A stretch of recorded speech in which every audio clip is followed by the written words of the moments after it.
The Commanders could pick as high as second in the NFL draft next summer, and our 2026 opponents have basically already been confirmed.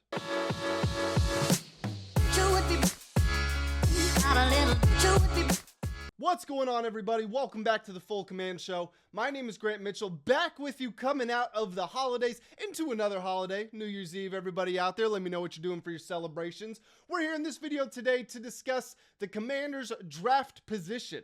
Like I mentioned in the intro, they could pick as high as second, and they could also pick no lower than seventh. So where exactly will we land, and what should we be watching for heading into Week 18?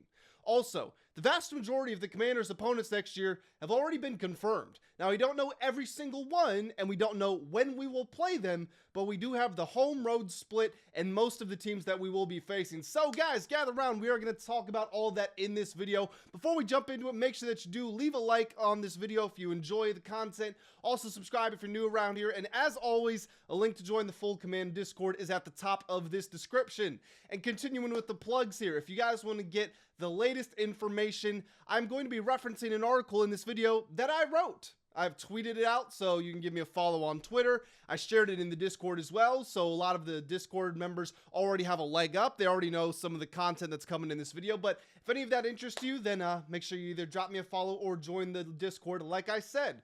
So let's start off by talking about the NFL draft here. So the Commanders are officially locked into the 7th pick at worst in the upcoming draft. That's because the Saints and the Bengals both won over the weekend, meaning that while we and the Browns are 4-12, there are no teams with 5 wins. So even if we win, even if the Browns win, it doesn't matter. We'll go to 5 and teams can't subtract their losses. You've got the Saints, you've got the Bengals, and one other team, the Chiefs. As a matter of fact, the Chiefs all sitting at 6-10, and then the Falcons are at 6-9. They owe their draft pick to the Rams, but if the Falcons win, or Falcons lose, as a matter of fact, it still doesn't matter because they already have 6 wins. Now, the Commanders could have moved up over the weekend. We could have gotten up to 6th. The Browns really did us a solid because they won, so they tied our record, and then they would have lost the strength of schedule tiebreaker if the Bills had beaten the Eagles. However, Josh Allen is now officially an enemy of state. He missed Khalil Shakir on the right side when he ran for the end zone, and he came up at like the 1-inch line.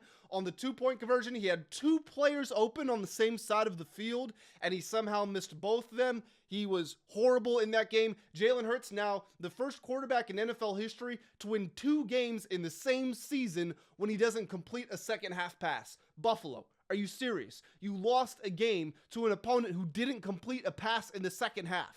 And it's not like when the Bills played the Patriots 5, 6, 7 years ago, however long, where I think Mac Jones only threw 3 passes all game because of the wind and the cold. It wasn't even like that. It was raining. Okay, sure, but Josh Allen, come on, it was right there. We were all, even if you didn't know, subconsciously, guess what? You were all Buffalo Bills fans yesterday, and they let us down. So Josh Allen, like I said, officially an enemy of state. We also could have gotten some help from the Raiders if they beat the Giants, but the Raiders are going to get the first pick in the draft, and they deserve it because it's like watching a middle school team play football. Now, I know some of you are wondering out there, how does the tiebreaker work? We're at 4-12, the Browns are at 4-12. How come they're picking ahead of us? It goes by strength of schedule. So you actually want a lower strength of schedule because if you think about it this way, if the Browns' strength of schedule is 0.4 and ours is 0.5 and we're both 4-12, that means we produced the same and they did it against weaker competition, meaning they need more help. So the Commanders actually have a lower strength of schedule than every team picking ahead of them except for the Browns. So that's why we could still climb to second, because if these other teams lose, these teams that are at 3-13, we're sitting at 4-12, if they all lose, they're going to have a higher strength of schedule than us, meaning that we would pick before them. So let's talk about those teams that are ahead of us. If the NFL draft were to happen today, this would be the projected order. The Raiders, who are the only 2-4 team in the NFL, the Giants, the Jets, the Titans, the Cardinals would round out the top 5. All of those teams are 3-13.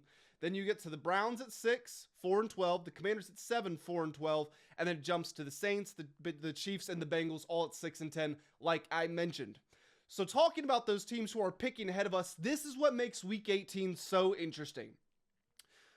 A lot of teams out there have the option to rest their starters. There's no guarantee that they will, but they could be resting their starters. And while that they're doing that out of their own self-interest, and that's totally fine. People want to rest their guys, make sure they're ready to go for the playoffs. It also throws a wrench into the works for teams in positions like us who are trying to climb up in their draft positions. So, the Giants, who have the second pick in the draft, are facing the Dallas Cowboys in New York. The Cowboys probably not sitting any of their starters. That's my natural assumption. Yes, they're not playing for anything, but in some ways, if you're not playing for anything and you're still in like that 500-ish sort of region, then you're probably going to put your best guys out there. Also, it's a divisional game, so I don't know that they would want to just sit Dak and sit CD and George Pickens, but I'm going to leave it out there as a possibility. The New York Jets are facing the Buffalo Bills in New York. The Jets have the third pick. The Bills could move from the 7th seed to the 5th seed, depending on outcomes around the league. However, they are locked into the wild card. The Patriots have already won the division. So the Bills have to decide, is moving from 7 to 6 to 5, is that really that important to us?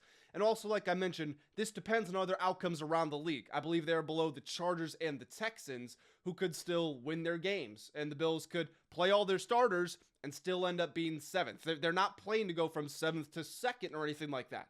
So there's a possibility that the Bills do rest of their starters. Whether or not the Jets can beat the Bills' backups, I got no idea, because the Jets look awful too. But that is one of the options on the table. The Titans are currently picking 4th, and they're playing at the Jacksonville Jaguars. I'm going to be honest, we should just chalk this one up as a loss. And we're also mad at the Titans, by the way. We're also mad at the Titans because they were beating the Saints all game, and then they end up losing in the final moments. But the Titans are playing the Jags in Jacksonville. The Jags will be playing their starters because they are still alive to get the 1st seed in the AFC. Currently, they are 3rd. They could still pass the Patriots and the Broncos if those teams lose and the Jags win. So, Jags still have something to play for. The Cardinals, who are picking 5th, are taking on the Los Angeles Rams. Now, I'm recording this Monday morning, and the Rams are playing tonight. I am expecting them to beat the Falcons, which would mean that the Rams would still be alive to move up. However, this is a big one. Because the NFC West is so good, you've got the Seahawks at 13-3, you've got the 49ers at 12-4, the Rams at 11-4. I said the Rams can move up. I believe they're in the 6th position right now as far as the playoff seeding. I believe they're seed number 6. They could move up to 5, but they can't win the NFC West. They could get to 13-4. It's possible all of these teams, the Seahawks, the Rams, and the 49ers, finish at 13-4. But in that case, the 49ers would have the tiebreaker, and they would win the NFC West. If the 49ers don't have the tiebreaker, it means the Seahawks went 14-3, and they had the best record outright. So the Rams are stuck at either the 5th or the 6th position. So, all that to say, the Rams could end up sitting their starters, knowing that there's not a whole lot to play for there. And again, they're facing the Arizona Cardinals, who are picking 5th, or would be picking 5th. And then finally, we get to the Cleveland Browns at 6, who are on the road against the Cincinnati Bengals. If you listen to the listen-in of the locker room after the Bengals beat, who did they just beat? They smoked them, whoever it was. Did they beat the Cardinals? Now I got to look this up, because it's going to bother me. The Bengals beat the Cardinals. It was the Cardinals. Okay. So Zach Taylor in the locker room after the game basically gave a rah-rah speech, said, we got 1 week of work left. We got to close the thing out the right way. We got to bring our best this week, get ready to attack, blah, blah, blah, blah, blah. Basically, sounds like the Bengals are playing their starters. Now, the Browns did just upset the Steelers, and that was against their own self-interest from a draft position perspective. Also, you've got Myles Garrett, who is 1 sack away from setting the NFL all-time single-season record with 23. So, I would say the Browns are definitely still be playing their best, and the Bengals defense is horrible, but the Bengals are probably also going to have Joe Burrow and Jamar Chase and T. Higgins and Chase Brown and all those boys out there on the field. So, to summarize all of this, I think there are 2 teams who are the most likely to sit their starters. That would be the Bills, who are playing the Jets, who have the 3rd pick, And then the Rams, who are facing the Cardinals, who have the 5th pick. The Cowboys are a maybe. They're facing the Giants, who have the 2nd pick. The teams who are playing their starters, at least I'm expecting them to play their starters, are the Bengals, who are facing the Browns at pick 6. the Jags, who are facing the Titans at pick 4. So, if we look at those 3 teams who I think have a chance to face opponents who have benched their starters, that means that the Commanders could climb up to the 4th seed, or the 4th pick in the draft. Seed pick. I keep getting them mixed up. I'm sorry, guys. There's a lot of numbers at play here. And by the way, I know that this might sound confusing if you're listening to this. So again, I put out an article with all of this. You can find it in the Discord. You can find it on my Twitter. So go check it out if you're more of a visual learner, because you will see everything for you right there. But if all 3 of those teams lose, we could be picking 4th. The problem there is we are facing the Eagles in Week 18, and the Eagles could also be resting their starters. Now, I mentioned when I was talking about the Rams, for example, they could move from 5th to 6th, but what's really the gain in that? The Eagles could move from 3rd to 2nd. That's if the Bears lose to the Lions in Week 18. They're not going to drop below 3 because whoever wins the NFC South is only going to go 9-8. So the Eagles are locked into the 3rd seed at worst, but they could move up to the 2nd seed. That is a much bigger deal going from 3 to 2 than going from 6 to 5. Because at 6 to 5, you're most likely still going to be on the road for the entire playoffs. At 3 to 2, all you need to happen is someone to take out the 1 seed, and you're going to have home field. Hey, even in the second round, in the 2-3 matchup, you would get home field. So think about the difference between going on the road to face the Bears in Chicago versus hosting the Bears in Philadelphia. That is a big difference. So while the Eagles could rest their starters, I think it's also reasonable that they go out there and they play them. At the very least, they play them for maybe 3 quarters, establish a lead, and then they pull their guys. That's just the way I see it. But bottom line is the Commanders not picking lower than 7th, no matter what, 7th at worst. Not picking higher than 2nd, 2nd at best. Realistically, with 3 teams I have spotted potentially playing weakened opponents, I think the 4th seed is what we all should be shooting for in the best case scenario. That also requires us losing to the Eagles. If we beat the Eagles, we are locked into the 7. There's nothing we can do about it. Looking at the 2026 schedule now. Hopefully you guys stuck with me through that. I know there's a lot of numbers, a lot of teams, a lot of names. Like I said, I put out an article on it. I'm going to be tweeting about it. I'm going to give constant updates on it. So just stay locked into the channel. As always, stay locked into the various platforms and you will get all the information that you need. The 2026 schedule, like I mentioned, these are not locked into weeks. We don't know for sure on all of the opponents, but we do know the majority of them, and we do know which ones are at home and which ones are on the road. So let's start with the road schedule. We've got the NFC East, so the Giants, the Eagles, and the Cowboys. We'll be facing the Cardinals, the 49ers, the Jaguars, and the Titans, and then either the Vikings or the Lions. So let's break that down. Matter of fact, I'll read the home schedule and then we'll break it down. The home schedule, we've got the NFC East, the Giants, the Eagles, and the Cowboys. We've got the Seahawks, we've got the Rams, we've got the Bengals, the Colts, the Texans, and then either the Falcons or the Saints.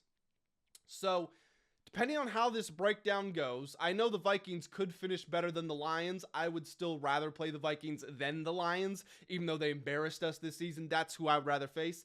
And then the Falcons, Saints, I view them as roughly equivalent teams.